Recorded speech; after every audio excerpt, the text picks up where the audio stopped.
Wine Fringe.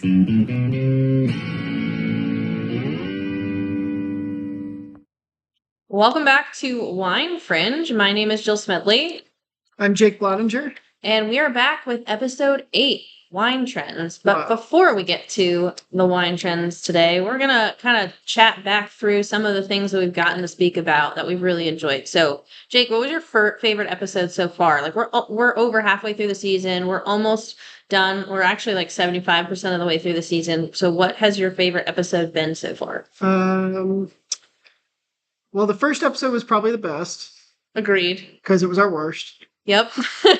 That was definitely Wine Cringe. And it took about 3 recordings to get it to be that bad/good. Yeah, I love the Neo-Prohibition episode, but I love conspiracy theories. Yeah, that was a lot of fun. The Vineyard Conventional thing, I've gotten a lot of emails and a lot of conversations about that. People have reached out asking more about that and how to go about talking to producers. And we've discussed this. We're going to have to do another follow-up episode. Yeah. But I love Dustin, and that was a great episode. I'd say Shai Van Gelder episode. He just has such a radio voice. He really needs to be on the radio. And, I saw Shai yesterday, I think. We are talking, he's doing a new project in Leesburg. Mhm. I can't say too much, but he's on the move with some very exciting, sparkly things. And he looks excited about it, honestly. He's very excited about it. So every time we talk to him, it seems like he's kind of glowing about the new project. So that's happy for him. But yeah, I think probably the Neo-Prohibition and the episode with Shai was probably my favorite. I have to agree on the Neo-Prohibition. I really loved that one. And I think episode 1 too. Just as nervous as we were and as shaky as I was, I think it ended up coming out great, even though we probably drank a little bit too much wine. Just a little bit too much. Just a little bit. People actually talked to me and they were like, hey, I could tell you'd had some wine by the end of it. And I was like, yeah, noted. We're only going to be doing 2 wines. Yeah. Every episode going forward. Yeah, and here we are about to do 3. Yeah, well, we know better. The Nolo episode was fun. I do like the Nolo. That was fun. Yeah. I enjoyed tasting those awful terrible wines. Awful wines. You know what's crazy is when I was picking up these wines from the grocery store today, I actually saw the Gießen on the shelf. They had changed their label and improved the marketing. It was a lot more fancy. You should have taken a picture. I'm so mad at you. Ugh. Well, you know me. I don't do marketing. Yeah, but you take pictures for the marketer so that she can I will remember that. think on it. Do I have to hold my phone upside down? Can we stop judging me about the phone upside down thing? I get a better view of. Never mind. We're just not even. Those were good episodes. I know that we've got some exciting things on the horizon. We've got we're past the Norton Network stuff. Thank you guys for giving us a break. Well, we still have some stuff coming up with that, but the big items are on the list. Is past for Jill. We did that. That was fun. We did the episode with Jenny McLeod. It was really cool. A lot of fun. Very good historic episode. And now we've got potential for. So I won't give too much away. I know you're giving me the evil eye. I'm giving you the evil eye because we haven't finalized and locked in the date yet. So we've got an exciting winemaker potentially from out of state that we might talk to.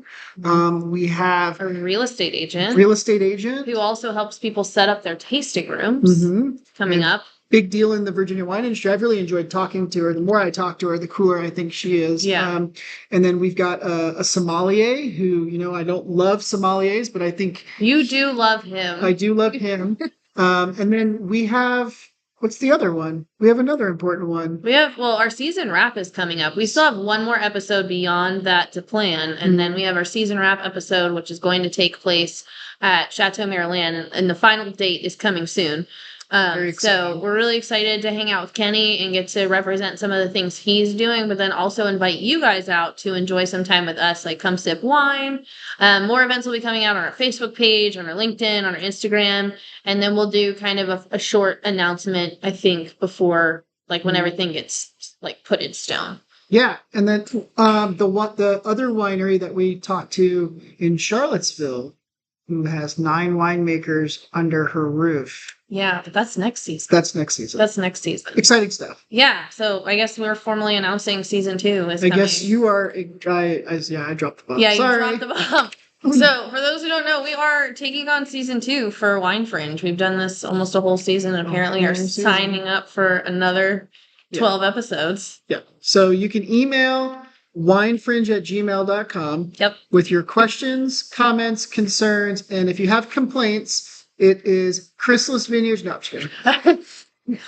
It is the Virginia Wine Marketing. No, shush. It is Napa Wine. Complaints, they might get posted on socials and you might be, publicly shamed for them. Well, you don't have complaints. Nobody has complaints. We're adorable.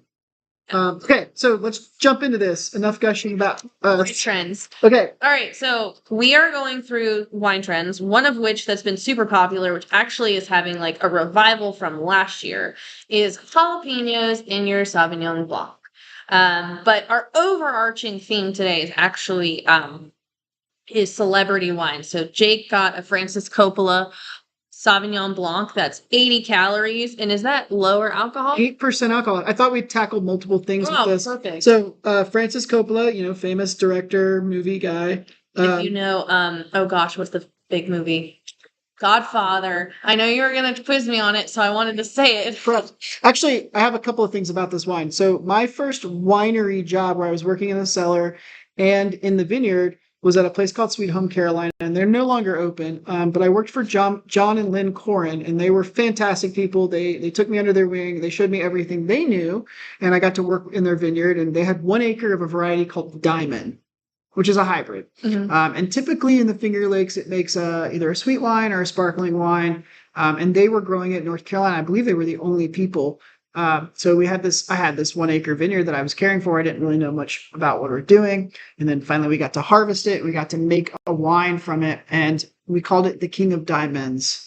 And it was, and then it said diamond as the variety underneath.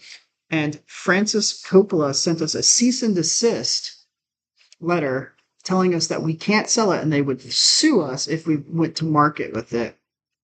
And that's ridiculous because diamond is the name of a variety. So some lawyer somewhere was probably justifying their job that day by finding some random thing in a database somewhere where we had registered the wine's name and been approved by the government, because this wine is from their diamond collection. And that's what they referenced as the reason we couldn't make a King of Diamonds wine.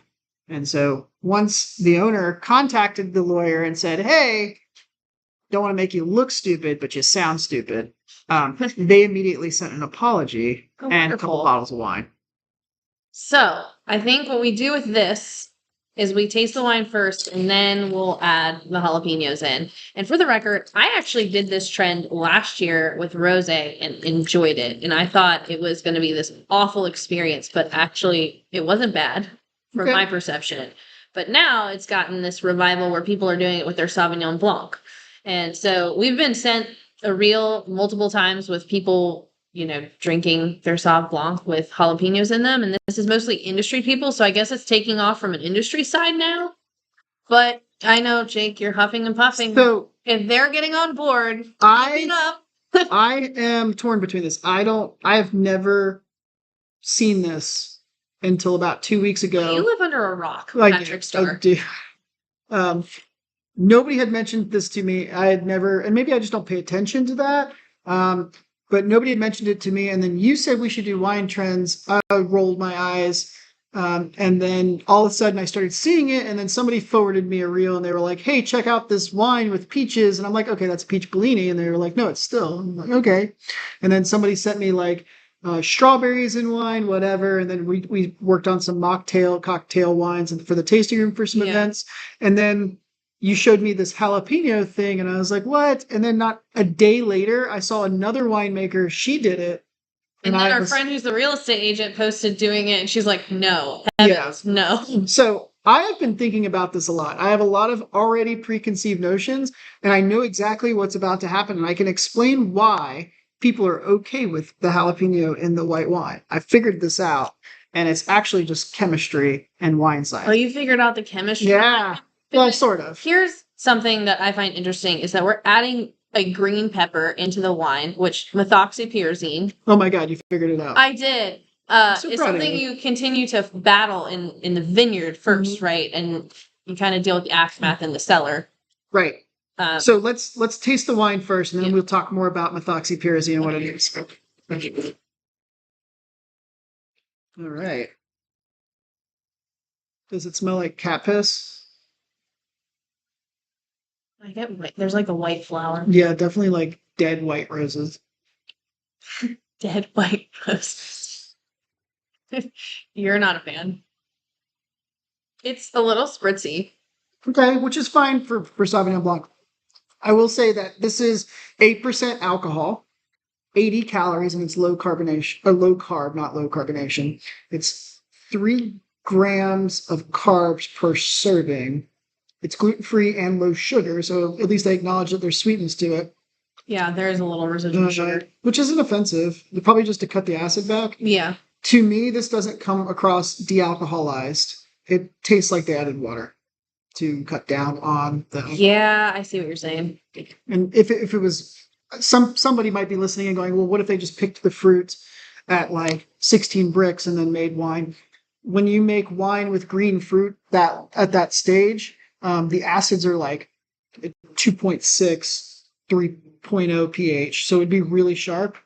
So that's what makes me think that they didn't do that. And I know we said they added sugar, so maybe they cut the acid back with that. That kind of pH level is so prominent, it almost creates this burning sensation or this spritzy carbonation sensation on the tip of your tongue when acids are that high. And so that's why I don't think, it's not in a bad way. I know you look a little offended, but no, it's just like a little bit of prickliness. This doesn't have that acid, so it tastes modified by water. Yeah, it does taste watery to me. Notice that the Francis Coppola letters are in green. It's low alcohol. It's gluten-free and low sugar. I will tell you the truth, 90% of wines are gluten-free. So there's some need to put that on here. But what I was going to get at is this green kind of seems like green washing. 100%. They're trying to make alcohol appear healthier by saying it's low carbs, 80 calories. A glass of wine is usually about 90 to 120 calories on average if you just pick something up off of a grocery store shelf. So 80 calories really isn't that special. All right, Jill. People don't know enough. Oh no, she's pouring a glass of more of this. More of this, yeah. It does have some lemongrass notes to it. It's a little watery. It's got some sweetness, a little bit of spritz, short finish, unimpressive White wine. peach, a little bit. White peach, okay. I paid $12. I don't know where your receipt. Somewhere. I'll grab it. I'm putting 2 slices in your drink here. Okay. 2 slices. Yeah, I gave you the extra seeded ones. No. I'm swirling mine first. So let's see. The jalapeno was 34 cents. And the wine, the Coppola wine, was $18, but with my handy dandy Safeway card, Much cheaper. it was $12.59. So my issue with this is like that wine was actually $12.59, and then they just raised the price so you'd had to use your card. So No, I just need credit card. Okay, so first impressions. I mean, it smells like citrus and jalapenos. I was gonna say it smells herbaceous. Well, you're gonna use the fancy words. Smells herbaceous, green, somewhere between like green bell pepper and jalapeno. I like it. You're giving me the death glare now. Is it weird that it made the wine taste better? That's what I was thinking. I don't hate this actually. Y'all heard it. He was so opposed to doing this, and now, yeah, you might be a convert for it. Just bring a jalapeno with you, and whenever you see this wine, you'll be ready. So anytime you see terrible white wine, pull out your jalapeno and your pocket knife and slice a few jalapenos into. It's not terrible. I would like this wine colder. Yes. I will tell you that the jalapeno took over the white wine. And so to me, this is just a jalapeno wine now. And it's not Sauvignon Blanc at all. I love the spicy. So yeah, the spicy is good. It works with the spritziness. Yeah, okay. Still offensive to me.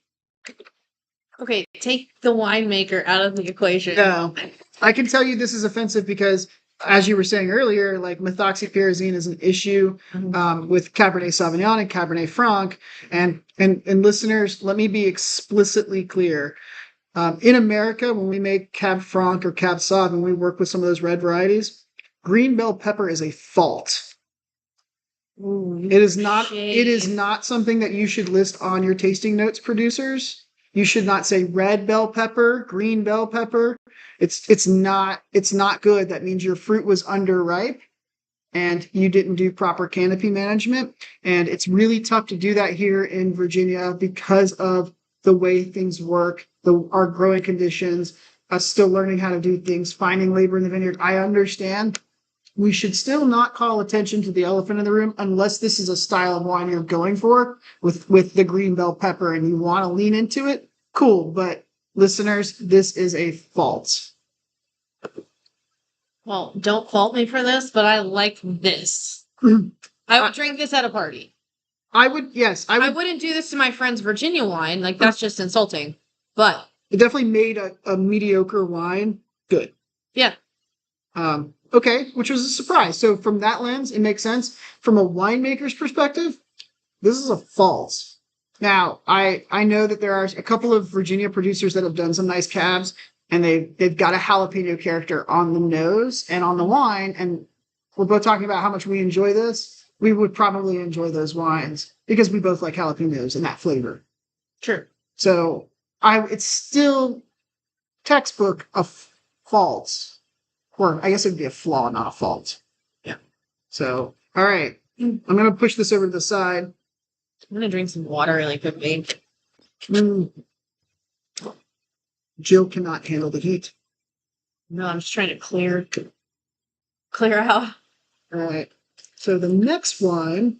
Now, I will tell you, you said wine trends. Yep. Okay. And when you said wine trends, I'm like, okay, so we're going to do piquettes, pet nats, orange wine, Not industry skin wine contact, trends. Not industry wine. amphoras. We're doing cringe trends Cringe trends. that are very consumer facing. Okay. So, And when you said celebrity wines, I was like, cool, we're going to get a bottle of the John Malkovich wine from France. That's quite expensive and hard to find. We can do this. I said you had to get wines from the grocery store that the consumer would be purchasing that had celebrities on them they would recognize. And I was thinking that I would go find Tool's wine from, I think they're in Texas, and I would bring that back. This is the great divide on this whole topic. I looked for Blenheim in Charlottesville. They're very well distributed here in Virginia, and I thought maybe I'd get her wine. If you don't know, Blenheim is owned by Dave Matthews Band. Dave Matthews, I guess, has two wineries now. He has the Dave Matthews Winery or wine brand, Blenheim. And then he has Blenheim, which is his,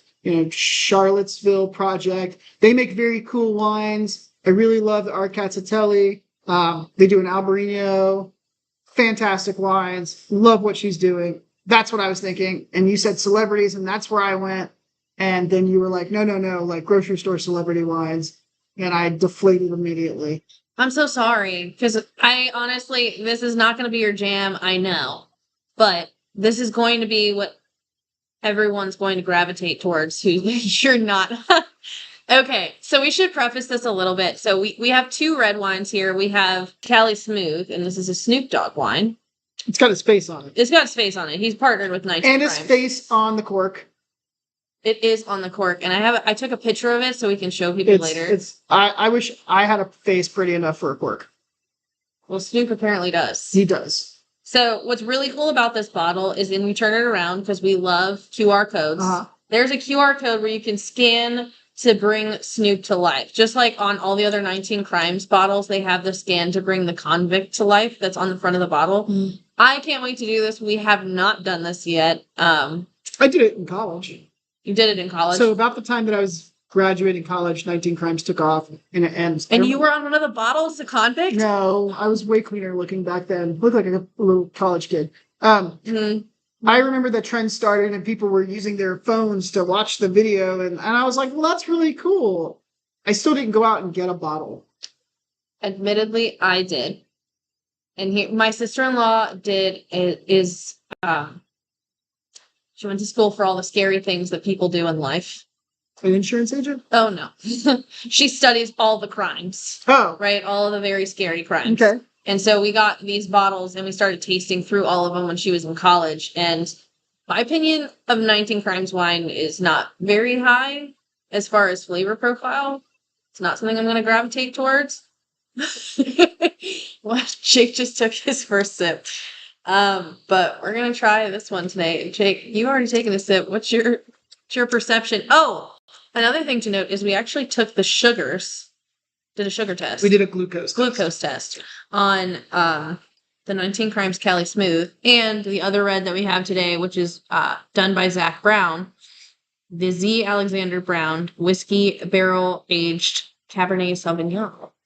So what's the glucose on our good friend Snoop here? It was 7.3, I believe. So the reason we did this, right? In a previous episode, we discussed the additions that wineries make, and we talked about how that one winery was going after Meiomi. Yeah, you love that, don't you, Jill? That one winery was going after Meiomi and saying that 10 bottles of Meiomi has more sugar, or whatever it was at the time. I can't remember. Anyway, he then got like 30 something. 30 times more sugar than one of his bottles, or something like that. And he got into an argument with Meiomi, and I still haven't heard the resolution of that. Which got me thinking when I got this wine, because you said get 19 Crimes, and we talked over the phone. Do we get the silky smooth one, or do we get the white Cali Blanc, or whatever it was? And do we just get 19 Crimes? And you said Snoop Dogg, Martha Stewart, which is weird that those two. Anyway, they partner on a lot of things. That's cool. I'm good for them. I got this. I was driving back, and I was like, you know what? I have some glucose strips for our lab device. It would be kind of cool to test the sugars, because nowhere on this bottle does it say that it's a dry wine, and Snoop Dogg doesn't really present it as a dry wine. Nothing about this wine is really presented as dry. No. So it says it has toasted oak, caramel, and vanilla undertones, make for a silky smooth finish. Well, it's definitely coating my palate. And I know you hate when I say velvety, but that's what I'm feeling right now. It has such a weird nose. Is that caramel? It doesn't smell like caramel to me. The sugar's pretty high in this. It's definitely a sweet wine. It doesn't come off as a sweet wine, but it's definitely sweet. The nose is so weird. It reminds me of like a vanilla cigar box, or like Bath and Body Works vanilla body spray or lotion. Vanilla lotion. They did like a cinnamon brown sugar one. Okay. But there's something floral. Well, it doesn't smell like dead white roses. No, it doesn't. Is my nose off? Because like the past two wines, I've gotten something floral in the nose. Now, I would say the other thing that I noticed immediately was the grittiness of this. Define that for our listeners. So when winemakers talk about grittiness, you're talking about the tannin size, right? So like a gritty wine would have tiny, short chain tannins that when you run your tongue against the roof of your mouth, it feels like there's almost like little coarse amounts of sand or like grains of salt. Yeah. This is literally feels gritty, like the sugar didn't dissolve. Okay. Or there's tartrates in the wine. This is 100% doctored wine. Yeah. You know how you always you know what you even said. can see the grittiness in the glass. Yes. And that could be tartrates. Or sugar. Or grape concentrate, as Shai taught us. I have a question, and it might be stupid. Go for it. That very like syrupy kind of flavor or brown sugar sweetness. Please don't pour more of this. over extraction is something you talk about. Is that something? You know, I imagine for the price point of this bottle, which was let me check is $12.99 before the handy dandy service card. I imagine this wine is whole cluster pressed, like put into a giant press. A plunger comes across this massive 20-ton tank, smacks the grapes, drains the juice, and then they add all of the other stuff that makes it really red. And that gives viscosity and weight to the wine. I doubt there's any extraction to this. Okay. In fact, I would go as far as to say they don't even age this in oak barrels. There is a chemical that winemakers can purchase called liquid oak.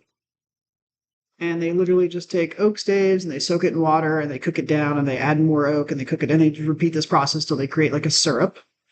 And then you spy it and then you add a little bit of water to rehydrate it or get it to the oak level you want. And there's a calculation that you can find online with handy dandy calculators made by the manufacturer to add to your wine to give it oak in quotation marks, which also adds to the viscosity and that kind of silky, like coat your mouth kind of character. Mm-hmm.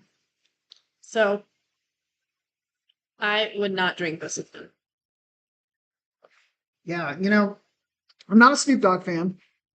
I'm not a Snoop Dogg fan. And I doubt Snoop Dogg has tasted this. He's pretty famous hanging out with Martha Stewart. True. So if he knew, would he be offended? Do you think it just sells because his name? Because it has to. Well, this is kind of what we're talking about. Do you buy something because a celebrity likes it? Or took part in the creation of it.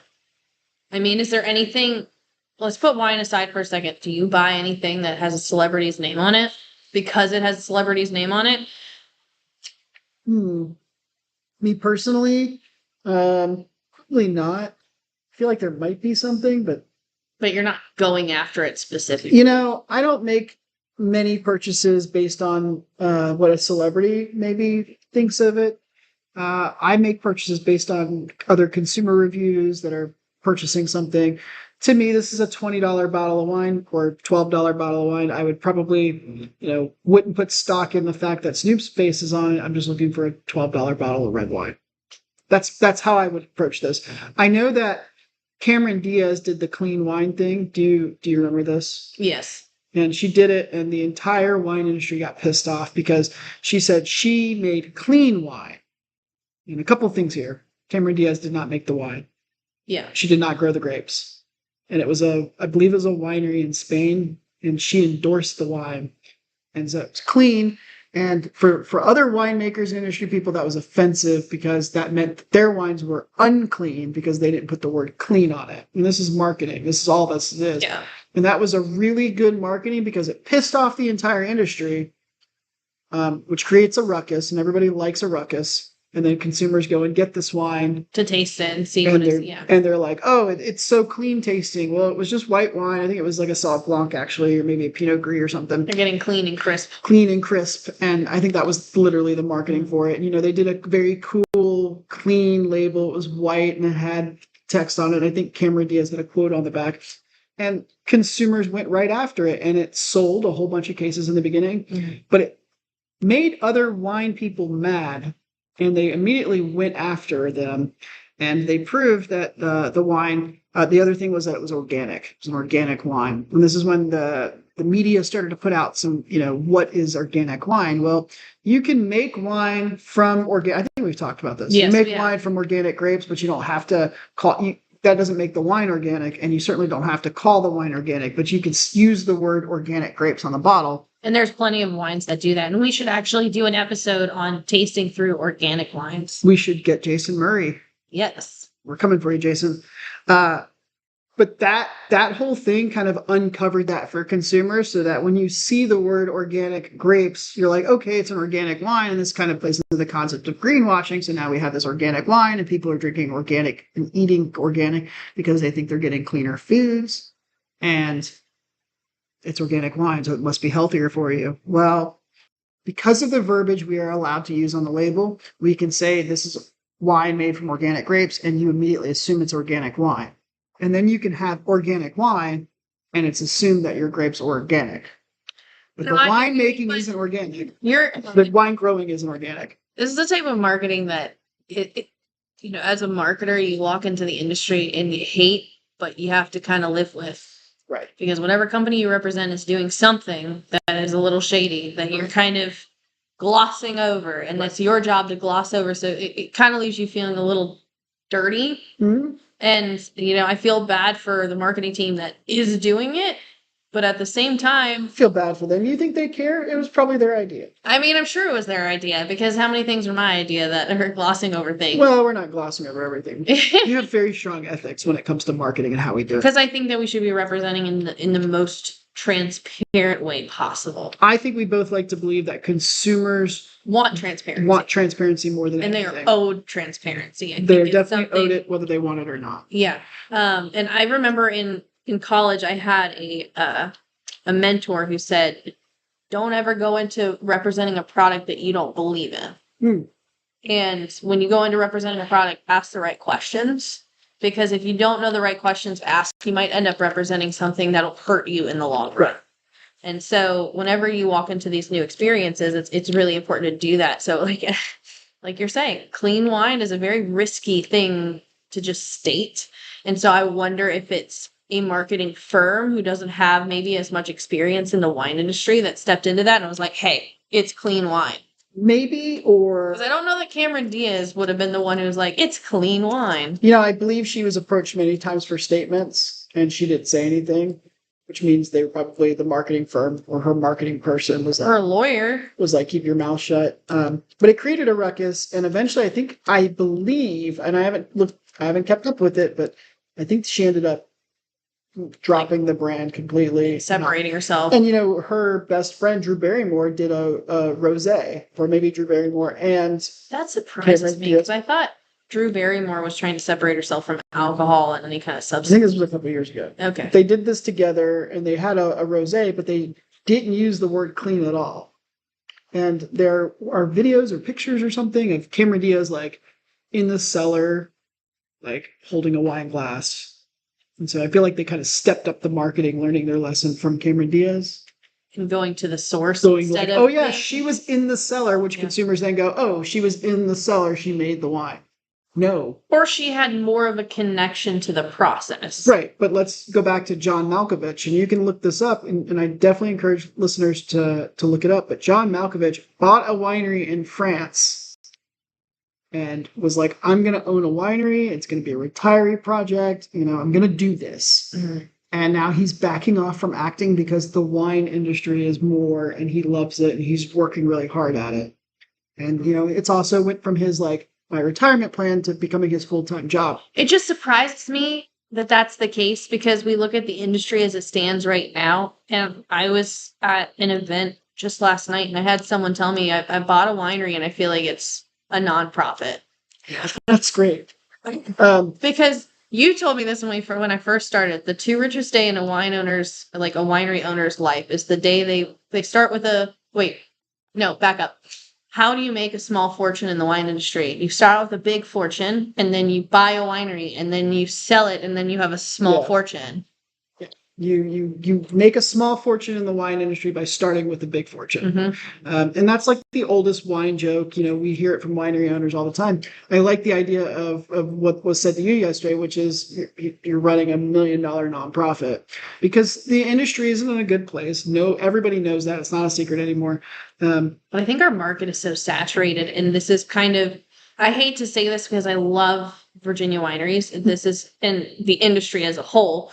But this is kind of like the Darwinism of the industry, where only the strong will survive. Creative. Do you think consumers are exhausted by the number of choices in Virginia? I think consumers are exhausted by the number of interchangeable choices. Because when we've said this before, there's a lot of wineries, but not many people have a branded experience, and that's what it comes back to. And so it's a lot of the same going to each place, and until they really get down to the roots in their experience and create a brand identity in that, they're going to keep dropping off the map. Yeah, I'm guilty of not venturing out anymore to other wineries and tasting their wines, and I'm guilty of that. And I recently went to a Virginia winery because they were, I was visiting a client, stopped at a winery because the client canceled, went in, tasted the wine, actually bumped into the winery owner, not the friendliest person. The wines weren't really outstanding in any way, but they had, 50 or 60 people in the tasting room and on the grounds, and they seemed busy. But when you're in a tight space and there's, only allowed 30 people inside and you've got 30 people inside, it appears very popping. But then, I drove by on a Sunday and it was dead. So, these small wineries are exciting when they're doing an event that's interesting enough. And when the facility is small enough, it seems like it's really popular. And then it's not when you come back the next day. But I think that the small wineries are in a unique position. Sure. Where this cleansing that's kind of happening, this Darwin kind of effect in the industry is going to hit big wineries that aren't doing it successfully first, right?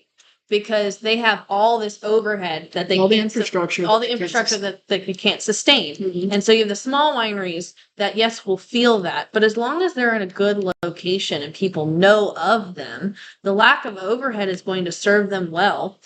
And they're going to be able to sustain themselves for a little bit longer, arguably. You're talking about attrition, right? Yes. So they're able to weather the downturn in the wine industry because their infrastructure, their operating costs are significantly lower than, a 500-acre property with, a resort on it, concert halls and event spaces. If they don't get the weddings, if they're not bringing in the wine club, then their business is going to tank and they'll close. And they're huge and their taxes are high and all these other things.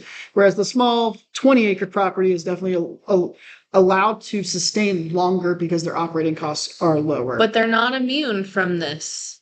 No, cleansing. Absolutely not. Because you can still have an interchangeable experience. And I would argue that it's more important for the small wineries to maintain a higher quality of wine and a better experience. 100%. Because they're more likely to win the war of attrition because their operating costs are low. But if they can't get through this hump and keep bringing people back, like this small winery that I'm talking about, I won't name their names because I pity them, honestly. Yeah, they were packed on a Saturday. They were empty on a Sunday, which tells me that they're not interesting enough outside of their events to bring people in.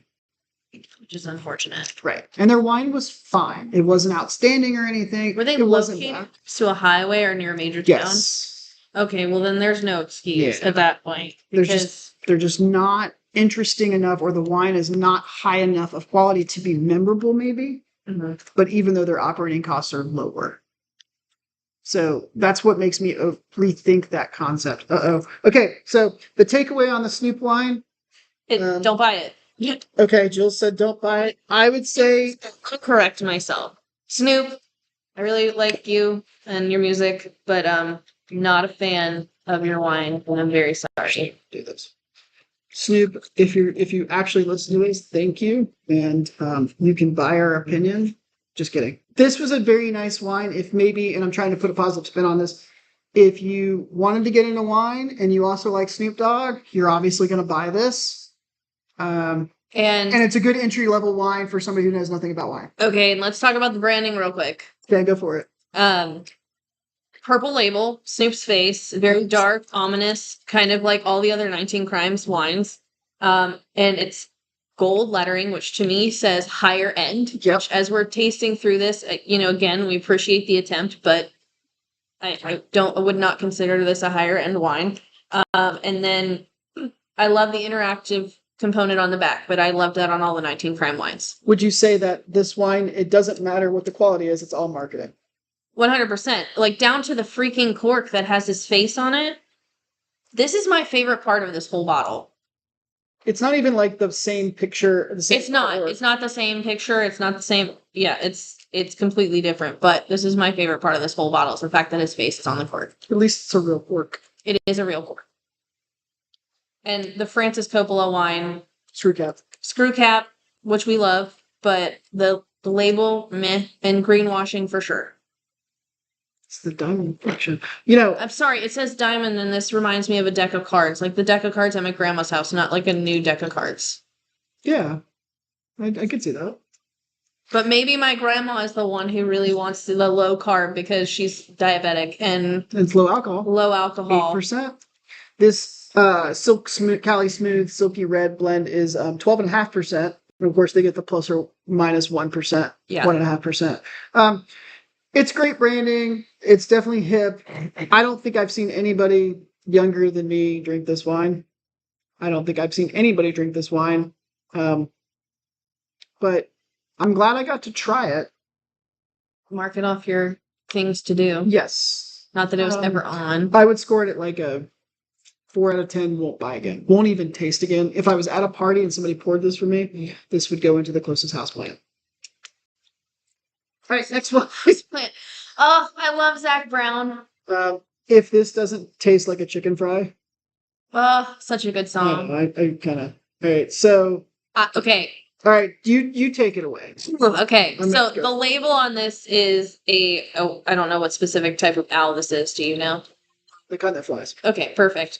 The kind of owl that flies. It's gorgeous, and it's 3 different colors, which I love the 3 colors on any kind of label or bottle because anything beyond that tends to get a little bit busy. And it almost looks like pencil work, which I appreciate. Mm-hmm. And it has this rose gold copper foil that's unveiled in the wings and for the actual, Zach Brown's name and the whiskey barrel age. I love it. Yeah, it's a cool label. I will give you that. It's embossed, so the letters pop. You can feel the texture of the wings of the owl. I love all of that. It's parchment label. Love parchment labels. Yeah, and I love the subtle distressing around the edge of the label. Very well thought out. Good job marketing. And what about the sticker underneath the label? It says aged 3 months and Old Smoky whiskey barrels. Do you have any familiarity with that brand?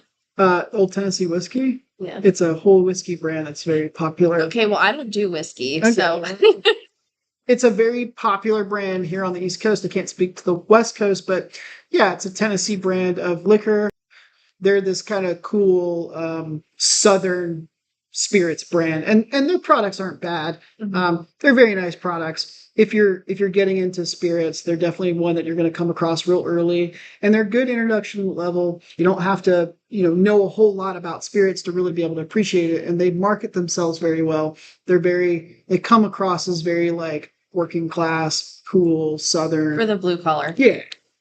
So, and which shout out to my blue collar people. My husband's a mechanic, so he is cool dude. Really cool. Anyway, so I've bought the uncaged wine before, and this is the actual partnership. It's a different wine than the uncaged wine that he also does. I was okay, I wasn't thrilled with it, but it wasn't terrible. I wasn't gonna spit it out and dump the bottle.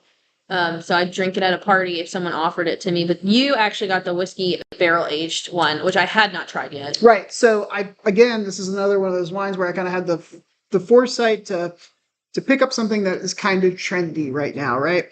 And I love the friends and other industry people that I work with, and they tell me that they're doing this, or they do it, or I do it with them. The bourbon barrel aged wines, the whiskey aged wines. I am familiar with this style of wine making where you take a red wine and you just put it in a whiskey barrel or a bourbon barrel, and you age it for a set period of time until you extract some of that character, and then you bottle it. And it tends to either be super popular and sell out immediately, or it falls flat on its face because the spirits taste overtakes the wine. And that's a really good way to get rid of bad wine. And that's the unpopular French fact. So this is crazy that you got this wine because last night I did a library tasting of a bourbon aged Cabernet Sauvignon, and they had 5, and so that whole very strong spirit component. I remember there was the first 3 vintages we tried were all the younger vintages, and it burned to smell and it burned to taste. So it really did overpower everything. Yeah, and there's probably because there's a little bit of residual spirits left in the staves. And we're talking like 45% alcohol. The wine comes in contact with the staves. It's going to pull some of that up, and so the thing to know when you're working with these type of barrels is you have to get them from the distiller as soon as they dump the barrel, right? Because distilleries aren't going to reuse the barrels. They can if they want to keep if they want to make that next product, whiskey or bourbon, and they want to keep that name, they really can't reuse the barrels. Mm-hmm. So all of those barrels are one-time use. Yeah, but okay, so they get the barrels to the winery, right? So the distillery, what happens is the distillery dumps the barrel to make their product, and the winery is standing there at the ready to immediately grab it once the distiller says go. But once the winery has that barrel, correct me if I'm wrong, there's something called the devil's cut that's within the actual stave itself that starts to leach out into the wine. I believe so. It's all cute marketing, and there's the angel share and the devil's cut and whatever. I like the devil's cut better than the angel share. All great marketing. Whoever thought that up, good job. Angel share refers to the evaporation, and you'll occasionally hear people talk about that. And Jesus units. Jesus units. Yeah. It gets very biblical in the cellar. You'll hear people talk about the angel share in the barrel room, and it's, as a winemaker, you kind of, we just kind of roll our eyes because we know it's just evaporation. And so we're like, why are you praising something that we can't control? But, because of the spirits industry, you're able to present it in a very cool way. It's the angel share because you're making this product that's really bad for you, and prohibition and all that kind of marketing, negative marketing, with putting a positive spin on. We get back into that. Yeah. All right. What else you got, Joe? I personally, it was okay. It's the least offensive of the three we've tried today. Okay. I mean, aside from the jalapenos and the wine, which have now been sitting in the wine for a very long time. We're going to circle back. Yeah. So this wine is $21.42 a bottle. Okay. $14.97 after your handy dandy grocery store card. Yep. Not offensive. I mean, I would drink it. I would not pour this into the house plant. I would probably have one glass and decline the rest. It's a little too rich for me. And we did test the sugar on it. It is lower than the Snoop wine. It's 3 point something. I can't remember at this point. Yeah. The alcohol on this is 13.5, I believe. It's 14.5. 14.5. Good job, Zach Brown. It's very on brand for Zach to do some kind of wine like this. And the cork has something on it. What does it say? It has Gonna drift to the great wide open uncaged. Oh, I didn't even see that part. Yeah. And that was looking at the other side that says Zach Alexander Brown, or Z Alexander Brown, excuse me. And ZB. Yeah, I mean, we like a good branded cork, honestly.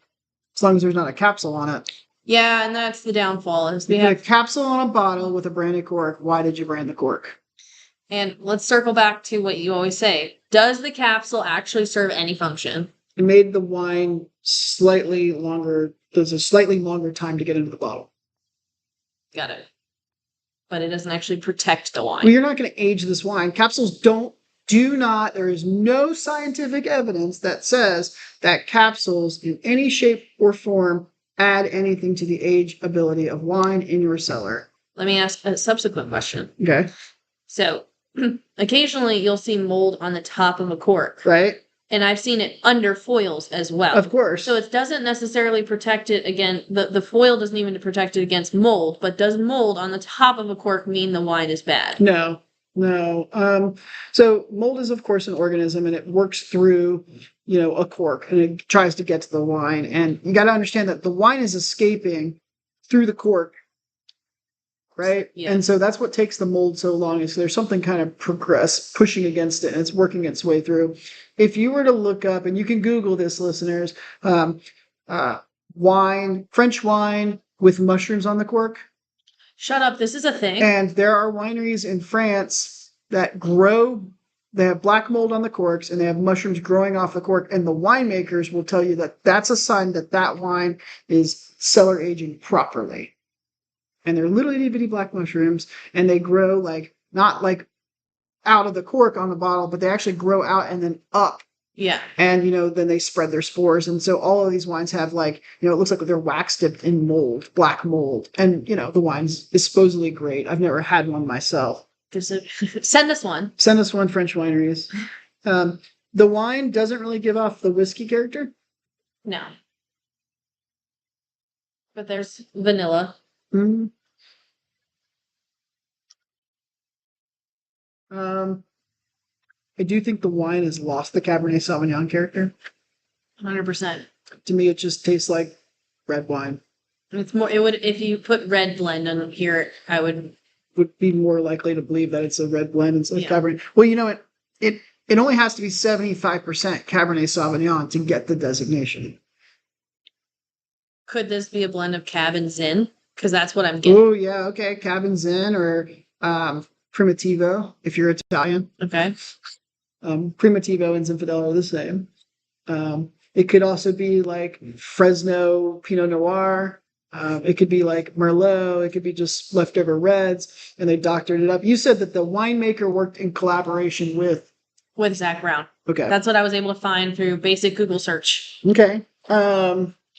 You know, he's a pretty big character for, you know, country music or is it still country music now? It is still country music. He's a pretty big deal in his scene. I enjoy some of his music. You know, this is interesting, kind of a fringe topic. This says cellared and bottled by Z. Alexander Brown Wines, Manteca, California. And if you were to look at some of the wines that you would find locally, it'll say produced and bottled by. And there's a difference.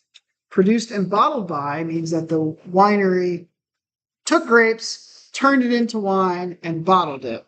Cellared and bottled by means the wine was made somewhere else.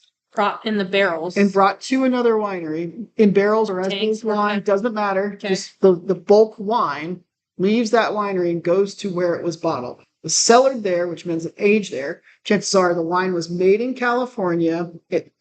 And then it did say that online. It does. It says made in California too. It's not a secret, but it was made in one facility, brought to his personal facility, or the facility that he's doing a business as, aged probably in the oak. That's where the cellared part comes from, and then bottled in that facility. So, you know, it did say online that he collaborated with the winemaker, but could this just be bulk wine that he liked and blended, or so there's couple different, you know, lots of Cab Sav, and so we should talk about this at some point. And I'm introducing the topic. Yeah, I see that. You were talking about shiners, and you were talking about custom crush, or wine brokers. I always forget about wine brokers. Wine brokers are people, and I'm sorry if you've ever bought the $2 bottle of Trader Joe's red wine that's so good and it was only $2. Here's the truth behind it. Trader Joe's has wine brokers. They're usually some kind of sommelier or a winemaker that didn't cut it as a winemaker, or they realize that winemaking is not a fruitful financial endeavor. Really great choice of words. Thank you. And so they go on to become a wine broker, which means they coordinate with other wineries, extra wine. They collect it in one facility and they sit down with somebody and they blend it all together and they make a wine. Mm-hmm. And that's what Trader Joe wine is. They buy all the extra wine on the industry, on the market that has no home from all these wineries for dirt cheap prices. And they sit down with somebody that wants to create a wine and they let them create a wine and then they bottle as a Trader Joe wine. And that's also where $2 Chuck comes from. And the other thing that he could have done was bought bulk wine off the market himself and blended it like a grape broker, or he could have worked with somebody else to go and find the products that he's looking for. He could have also bought shiners. I doubt Zach would buy shiners. And what a shiner is... This is more intentional. Like, I would believe more what you're saying from, like, the Snoop wine. The Snoop wine was definitely born in a lab. Yeah, and the Zach Brown wine seems more intentional. Yeah, I would wager that he either worked with one particular large producing winery. And that's what it said online. Yeah, and he bought those wines, brought it to his facility, blended it himself with a winemaker, and then bottled with his late wine. He could have done that. The other thing is shiners, and we'll dive more into that, but imagine a bottle without a label that producers can purchase and slap their label on. Mm-hmm. And then Custom Crush is having a winery make wine for you and putting your label. And we'll dive more into that. I think that's a bigger, cooler topic. It is a bigger topic, yeah. But just be on the lookout for that. It says cellared and bottled by. It does 19 crimes. Vented and bottled by 19 crimes. Yeah, so that means that it was probably fermented in some way and then bottled. This Francis Coppola wine also says vinted and bottled by. So Okay, Jake, okay, I know you hate when I make you do this. Least offensive of the three. I just dumped out the Zach Brown wine. You've dumped out every single one. But that's not true. Okay, well, There's only one clear winner here. Is it the jalapenos? It's the jalapeno wine. Oh my gosh, we have a convert. Well, kind of. Don't tell your friends, Jake. Don't tell Janine. Oh my god, it's even spicier. I'm gonna top it off. I'm so ready for this. Okay. I believe that we're adding a flaw to a wine and enjoying the wine. That's what I came to the table with. Is like we're adding jalapeno peppers because we like jalapenos, and we're trying to justify other people's bad wines. That was kind of my mindset. I think you're really just trying to fix bad wine. Okay. Counter thought. We've kind of talked about this. Virginia and the industry in general has been focused so much on making fine wine. And the fine wine consumer is kind of aging out. Okay. So challenging your mindset by adding a fault to a wine to make it approachable to the general consumer and appealing and fun, is it really wrong? Yeah, so what you're saying is because generations are fading out and the term fine wine doesn't mean anything to the younger generation, so now they get to interpret and define that fine wine terminology. And this is like, yeah, go ahead. I would say that from what I've experienced with Gen Zers and younger millennials, they're more interested in sourcing really great materials to make cocktails. How do you feel about that? Because I hate the idea of taking my wine that I produce and then blending in a bunch of stuff to make it a cocktail. I could just make the cocktail for you if that's what you want. At the same time, maybe wine's kind of boring and we're trying to make it fun again with cocktails, or maybe we're just trying to finally include a lot of wine in cocktails. I don't know. I don't have an answer. Including wine in cocktails for sure. I would put this. But I go ahead. No, you first. I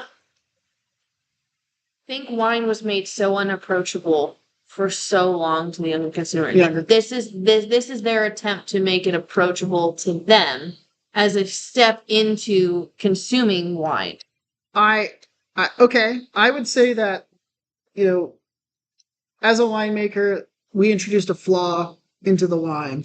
One that you would find in Cap Sauv, Cap Franc, and some whites get this herbaceous green jalapeno-y character sometimes.